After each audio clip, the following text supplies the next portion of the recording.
how to disassemble the Hornady Night Guard. Okay, step one is to get into this thing. So backup key, RFID, whatever. I lost, actually I'm too lazy to go with my backup key. I got this thing lying around, so just open it like that. You have to pull the drawer glides out, and to do that, there's this little tab here that we're going to push down on this side, and then on the other side there's another little tab here that we're going to push up, and you do that at the same time. So up on this side, down this side, and then you'll see it will come out beyond where it is. And then this is that little connect, so we got to undo that. And it really helps that I put my spare key on the inside, so you know, that's great. Okay, from here there are 4 screws to undo, and as you can see I've kind of loosened them already. So well, on the corners 1, 2, and then 3, 4, and this will take those off. And on the back there's 2 screws here. Now I can't remember if these are the original screws or if I lost the originals, and then these are because I took this apart once before and it was apart for a while.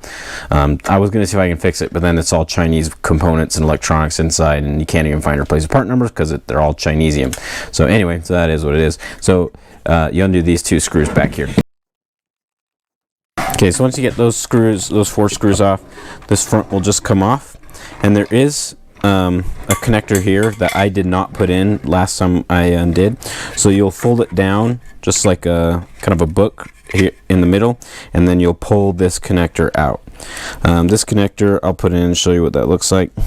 Okay, so when you open it, this is what it looks like with this connector right there, and you just grab the edges and unconnect it. So there are wires under this plastic insert, and it's kind of a pain if you try to pull up just either side. So I pull up here in the middle, and that gets it as close as possible coming out.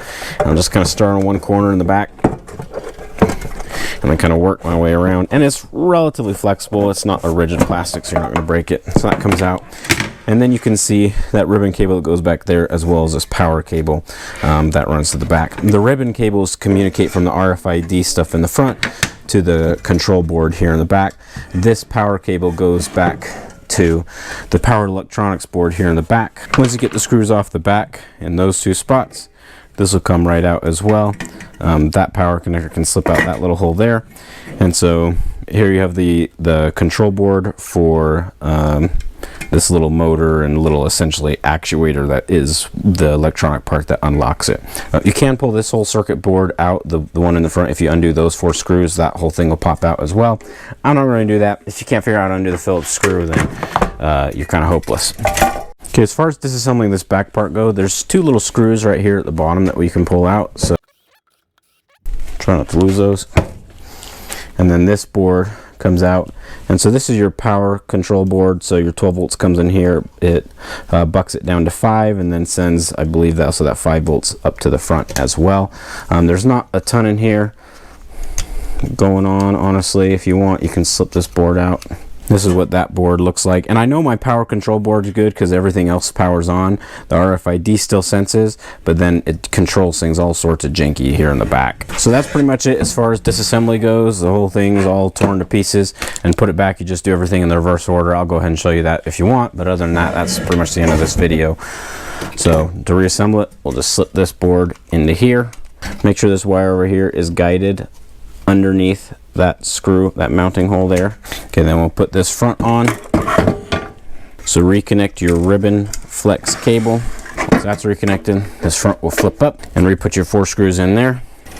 For this part, make sure your wire slips in that little groove there, and then put your screws in here and slip this front part under this little lip. And this part can be kind of a pain. And we're going to push. We're going to try to keep the front up so it doesn't fight as much, and then we're going to push one corner in here, and then we're going to push the other back corner in, and it'll slip right in. So these 2 glides go into those grooves. I like to pull both sides out just a little bit, and then kind of use my fingers to hold the glides, and it should kind of start. You should be able to kind of pull it up just a little bit, and then push it in, and then just keep pushing in. There'll be a little bit of friction, and that there. And now you're fully assembled, ready to roll again. Okay guys, if you have any questions on this hunk of junk safe, please put in the comment section below. Hornady makes fantastic mechanical hardware designed and made in America. They make horrible electronics designed, and made in China. Anyway guys, thanks for watching. See you on the next one.